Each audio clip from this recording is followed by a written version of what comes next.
do or die, basically, right? Yeah, I know that's the thing. Just follow the orders. Yeah, you didn't know the big plan. But since then, we've had a chance to read some of the history, and it looks like that Lord Mountbatten, he was looking for a second front for some reason or other, and he didn't.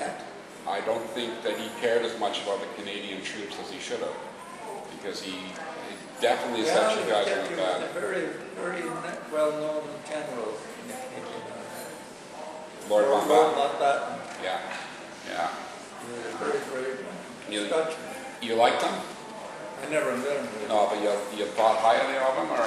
Oh yeah. Because a lot of Canadian soldiers didn't. He was taken prisoners. He was one of the prisoners. Lord Mountbatten? No, I don't think so. No, I don't know if there was a Canadian general captured or not.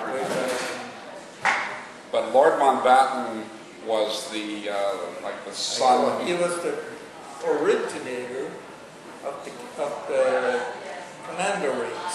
Yeah. He was the originator. He was one that built the commanders. Yeah. Asked for raiding parties. Yeah.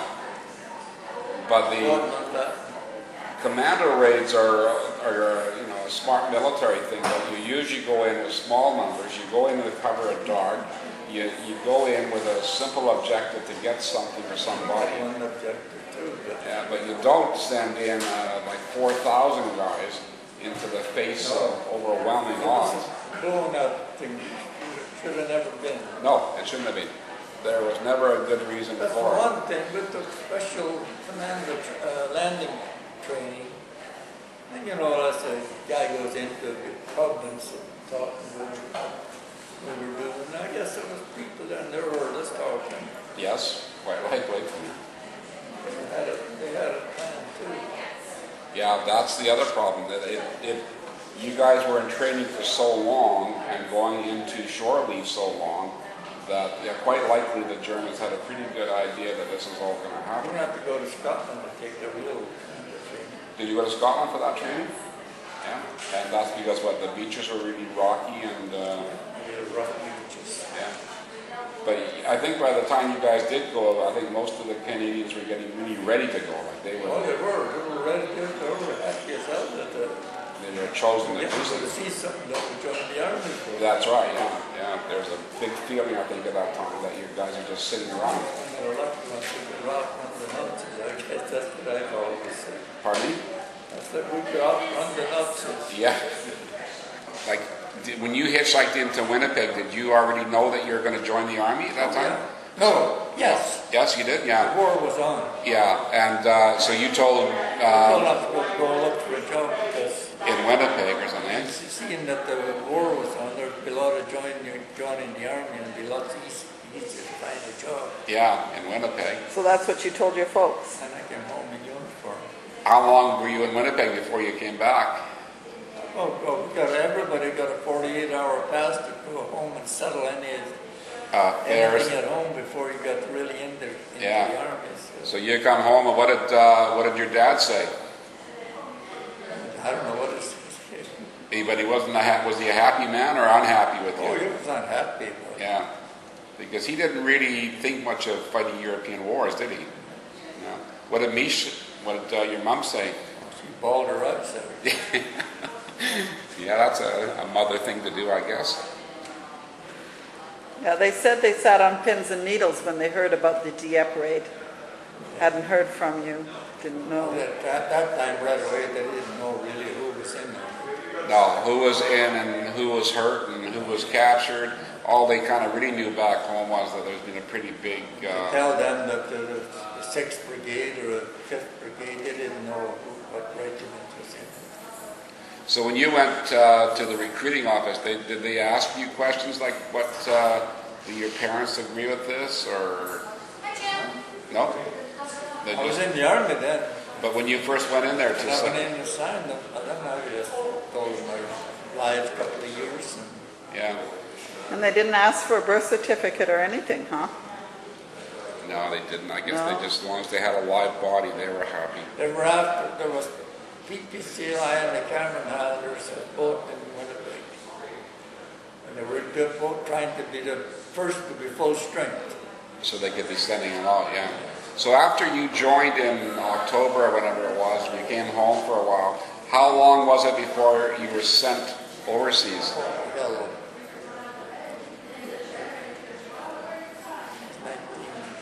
1941, I think.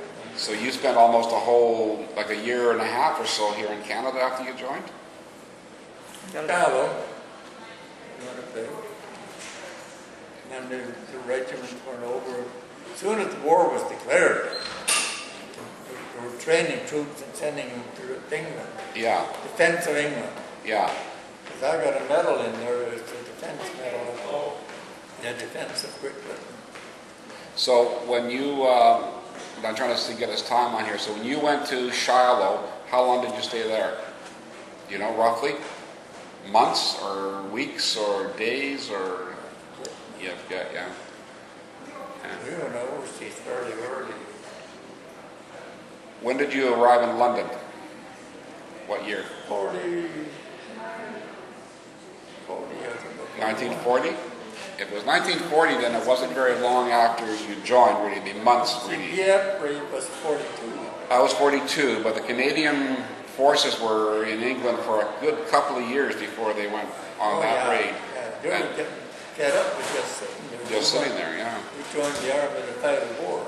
Yeah, and at that time, you guys were probably the most highly trained army in the world, really. Like you had it all in terms of the commando training. And when I come back from that raid, I transferred out of the infantry to the Reedies. Yeah, Took a driver mechanics course, and then I was attached to when the real invasion came on D-Day, and I was with the Elgin Remies attached to the Elgin Light Army Project. okay. The Light Army was spring gun carriers and scout cars, and we were just servicing. I was the motor mechanic. So you guys went over, what, was it D-Day 17 plus 17 or D-Day plus 22? What it was, D plus 10 or D plus... Well, it was only about 10 days after D-Day. It was there, so around June 16th or so, roughly. Something like that, yeah. Yeah. And then where did you go? After you got onto, once you landed in France, where did your unit wind up, the Belgians wind up going?